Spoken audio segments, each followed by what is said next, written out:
zombies. You know, if the zombies come, all I'm gonna say is not the face, and it's gonna be beautiful. So, as I was saying, my grandfather was a train conductor as well for 74 years. He was a very, very, very famous train conductor. He went around many, many different things, and he used to tell me stories like this one time there was a woman who got in the train covered in a raccoon suit, and what that meant was it was a suit literally made of raccoons. And so she came on yelling and screaming, "That's the strangest looking sky I've ever seen. I got a bad feeling about this." Shut the hell up, Jimmy. So this woman gets on the train with all these screaming raccoons on her, and my grandfather, you know, he's thinking, well, this ain't right. There ain't supposed to be raccoons on a train. So he goes up to the woman. Mind you, he's the conductor as well. So he goes up to this woman, and she says, "I need extra seats because I got a raccoon suit on." And my grandfather just looks at her and backhands her as hard as he can, and she falls out of the train, out of a window. Window explodes. Raccoons start screaming. What kind of bridge is that? Raccoons start screaming. Passengers screaming, "Oh my god, I just slapped that lady with a raccoon suit." She flies out. We're passing a bunch of trees.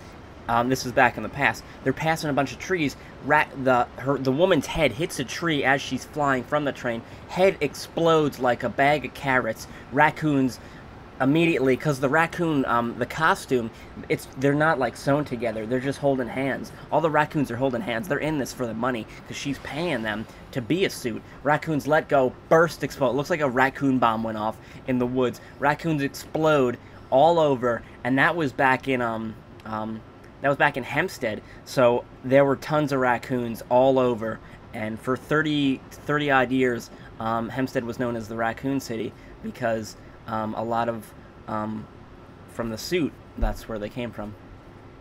That's a true story. And if you don't believe me, I can get my grandfather here. I'll have him on the show. I don't even care. This is a show now, by the way.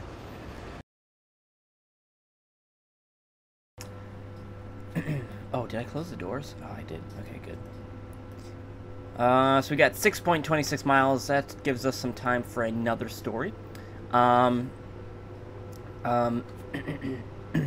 So back in the day when my grandfather was a ticket man, which is the people who go around and get the tickets, he was getting the tickets from all the passengers, and one time there was this very stout little fat man with a big mustache that went all around his face, and it curved down and connected to his eyebrows, and then went over his nose, and then went into it was like a beard that went down into a mustache. And then so my grandfather gets to this old man, and my grandfather says, "Ticket, please." And in those days, tickets were about maybe $10. This was back in 89, I believe. So my grandfather says, "Ticket, please."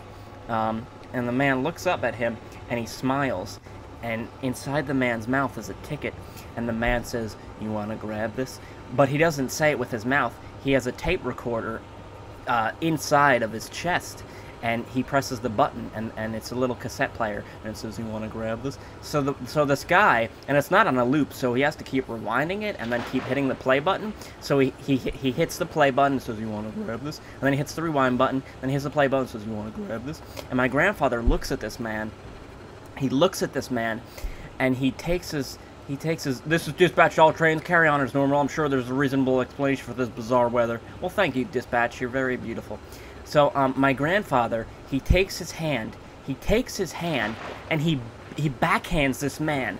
This man flies backwards, slams into the window, explodes. Window explodes. He's got to be kidding, right? Man flies out the window. Shut up, Jimmy. Put the horn on. Very nice, Jimmy. The man explodes out of the window, and we're going past trees while he's going past trees. This is in the past. This is in 89. The man flies out of the window. His head slams into a tree. His head explodes like a bag of tomatoes. Tickets, because the tickets, they're holding on to each other in his mouth. It turns out he has tickets lined all the way to the back to his lower intestine. Tickets burst out of his head like a like a if someone took a giant confetti wheel and they lit it on fire, and then inside there was gasoline and explosives. It blows up. Tickets fly everywhere, and this was back in Jamaica to Queens. So that's why Jamaica Queens for 74 years after that was known as the Ticket State, because of my grandfather. It's true. That's the truth.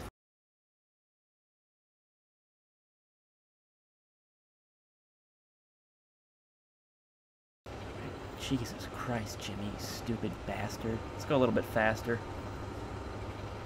So we got some time. I'll tell another story about my grandpaps.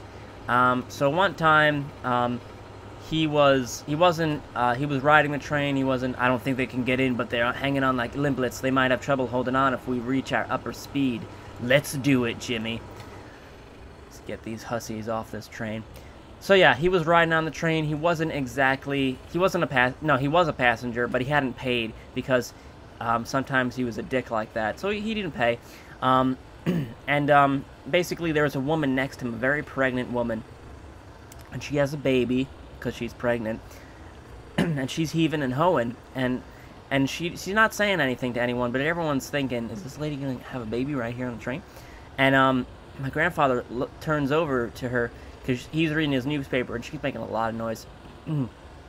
So he goes over, he leans over to her. She's across the hall from him, and he goes, "Excuse me, ma'am, I'm trying to read my newspaper. Can you stop that noise?"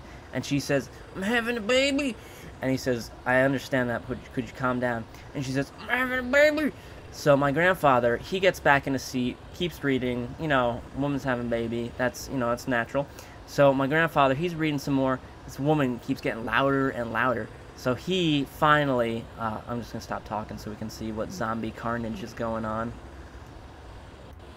There's one fire, and good. Alright, I don't want to go above. Can these stupid zombies get off my train? Okay, so anyhow, so this woman, she's still making her moans and bones, and my grandfather, some other people come over to help her, and my grandfather, you know, they're helping, and she's slowly getting the baby out, and my grandfather, he says, "Oh, I can help you. I'm a doctor." And she says, "Really?" And he says, "Yes." So he goes over to the woman, and he takes out a flute, and he sings a song. He sings the most beautiful song she's ever heard, and the baby gently slides out of the woman, and he takes it, and he gives it to the woman, and she says, "Thank you," and he says, "No problem." But the baby, it keeps crying. It keeps crying. So my grandfather, he takes his backhand and he hits the woman, and the woman and the baby, they fly out the window. Window explodes. She flies out, and while this is happening, they're going by trees. Woman's head hits the trees, blows up like a bag of jalapenos. Baby, because the baby's body is held together by smaller babies. Babies let go, and this took place back in Sandoval. So that's why Sandoval, known in the next 20 years after that as Baby Town. True story. Very true story.